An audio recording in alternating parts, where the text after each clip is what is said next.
So yeah, hi everyone. My name is Aditya, and I'm an engineer at Frappe, and I've been with Frappe for more than 3 years. And for the past 3 years, I've been working on a product that is very, imaginatively named Frappe Cloud. Uh, and you might be familiar with our homepage. Simply speaking, Frappe Cloud is a managed hosting service. Right? It takes all the hassle of buying and setting up servers out of your hands, and so that you can focus on your sites and your business. We also try to reduce tasks that are operational into simple UI interactions and automate whatever we can, right? So you don't even have to click any buttons. Anyway, so you might ask, why do all of this, right?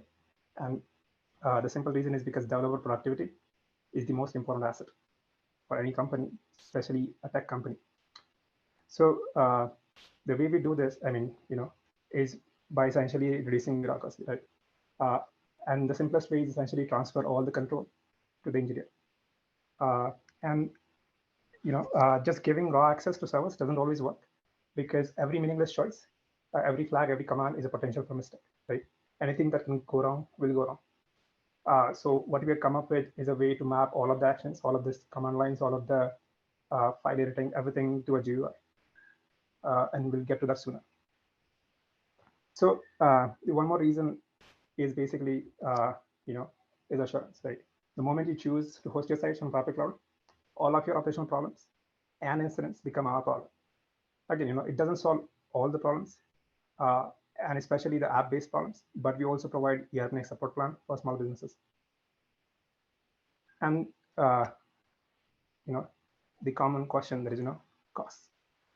And our pricing is already very close to popular VM providers, but comparing cost with VM provider doesn't tell you whole story, because you also have to invest in operations, whatever you call it, DevOps, SRE, and you can also come and say to us, we have already invested a lot in our automation and our scripts and our engineers and everything.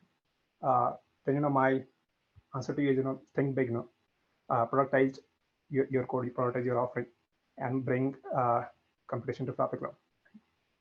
Anyway, so what can you really do with Frappe Cloud, right? So before I go further, let me introduce you something called Frappe Cloud Dashboard, right? And basically, this is Frappe Cloud for all intents and purposes, right? And everything that you can do, and everything you want to do, without having access to the servers, is everything you can do from the dashboard. For example, you want to create a site. All you have to do is choose where you want to host, choose the apps you want to host, and if you're trying to create a site from a backup, then upload those backups, and that's it, right? And after you've created a site, you can ask, how do I point a custom domain to this site? I don't want something .frappe.cloud. And the answer is, set up your DNS entries, come to the dashboard, and tell us what domain you are pointed to your site. And 3 simple clicks, and the domain will be set up for you. Let's take something that is related to UAT development, something like restoring an existing backup, existing offset backup on your site. All you do is find your backup tab, find the backup you want to restore, click on restore. That's it. Okay, 3 clicks. And then people say, okay, but what about custom apps? I don't want to use vanilla Frappe. And that's also simple. Right? You basically have to create a custom bench, a private bench. And then basically you can link to your GitHub repository and select a branch from that repository. And then just say, add this app to my bench. As long as everything is fine, your app is a valid Frappe app, everything will work smoothly. And if you want to deploy your apps, all you do is you go to your bench. We'll show you a banner saying an update is available for your bench, and then you say I want to update only this particular app, and then you click update. That's it. Right? I can go on showcasing all the features, but you can sign up on Frappe Cloud and see for yourself. Anyway, the other question, this is the last question that we ever get, is basically how do we do it? And the answer is basically over time we have arrived at 2 simple rules. One is standardize everything, and in our case, this is basically infrastructure. We try to make sure that all our servers look identical, and try to keep divergence to as minimum as possible. And remember, divergence is a killer, right?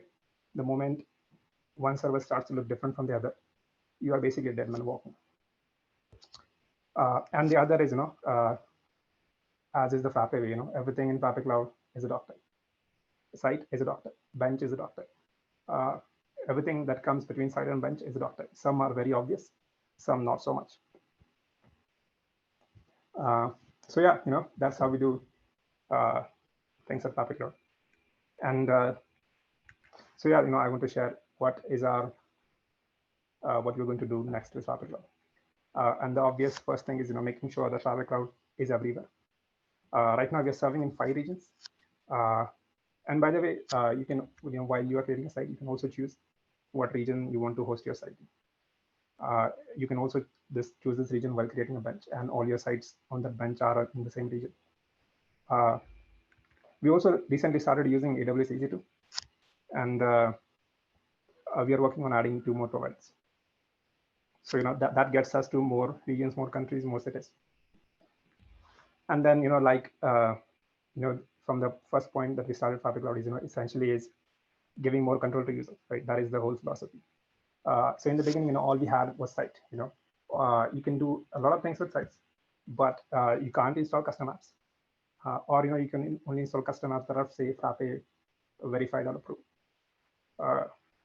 second party apps, right?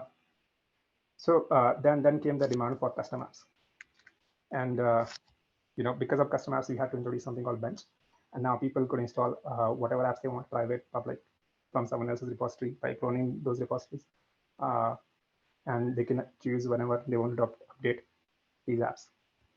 Basically, more control.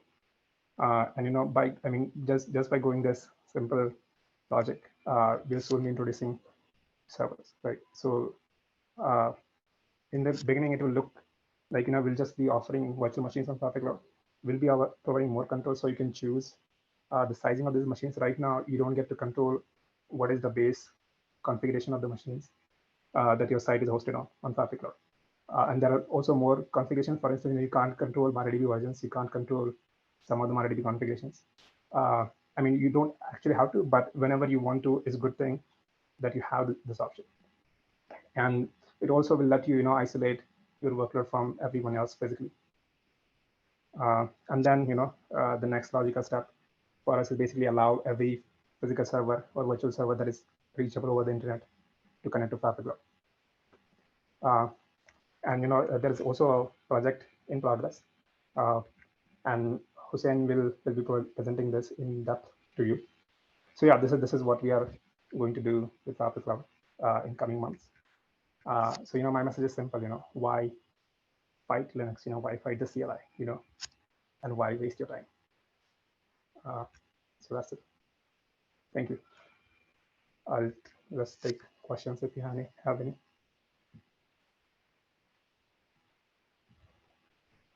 Thank you, Aditya, for showing us how hassle-free using Frappe Cloud can be.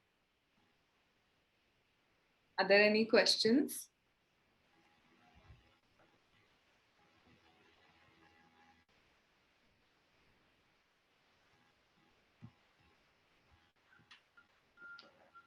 So there's a question about, when the users will be able to delete private benches. Can we have access to terminal shell on Frappe Cloud?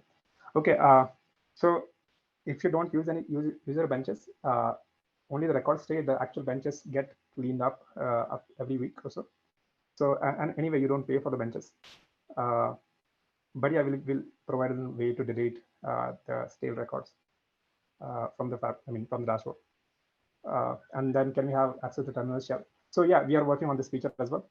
It's like, implementation is tiny, but a lot of people have been demanding this feature. And the constraint is simply you have to have a private bench for this to work. You can't essentially sign up using ERPNext.com or create a site on a shared bench and be able to. So yeah, it will work as long as you have a private bench. So there's one more question, which is, does some modules on Frappe framework? Okay. It's about porting Frappe framework to Golang. Again, this is not related to Frappe Cloud. Maybe ask other engineers, but this seems like totally use this thing. So maybe find something that you actually think is a slow code and fix it.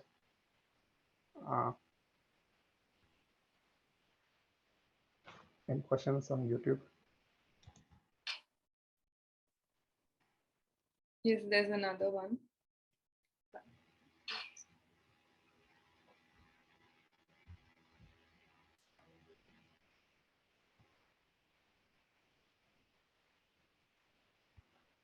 So, okay. So Dhananjay is asking, Frappe used to use CentOS back then. So we don't anymore.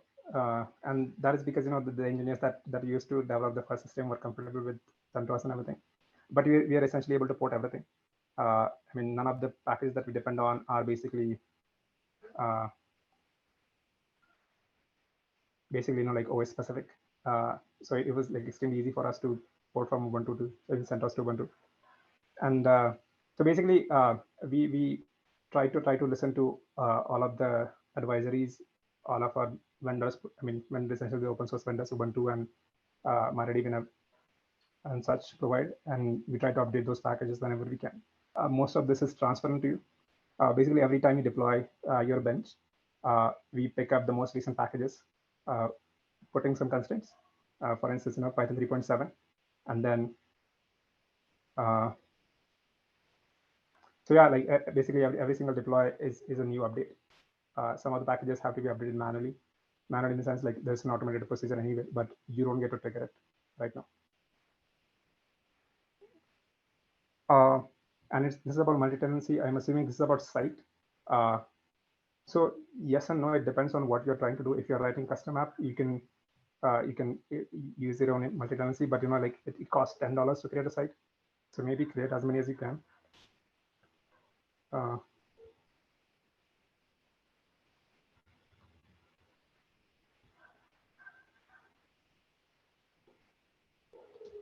Okay, then if there aren't any questions. Okay, so I think no more questions. Let's move on. Thank you, Aditya. Yeah.